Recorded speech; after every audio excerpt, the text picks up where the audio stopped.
Hello everyone and welcome to another Looker Studio tutorial. Today we're going to learn how to find and restore deleted Looker Studio reports. We're going to go straight to the point. Before we do that, make sure you like the video, subscribe to the channel.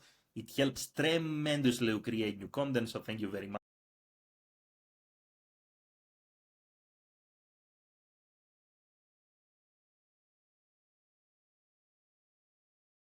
See a list of all the deleted reports.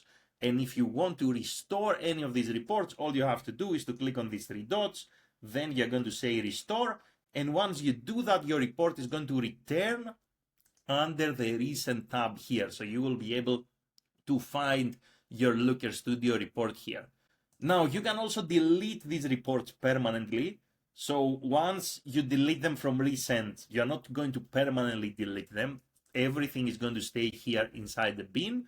And if you want to delete something permanently, you can click here on these three dots and you can say delete forever. And that's it. That's how easy it is to find, restore, or delete Looker Studio reports.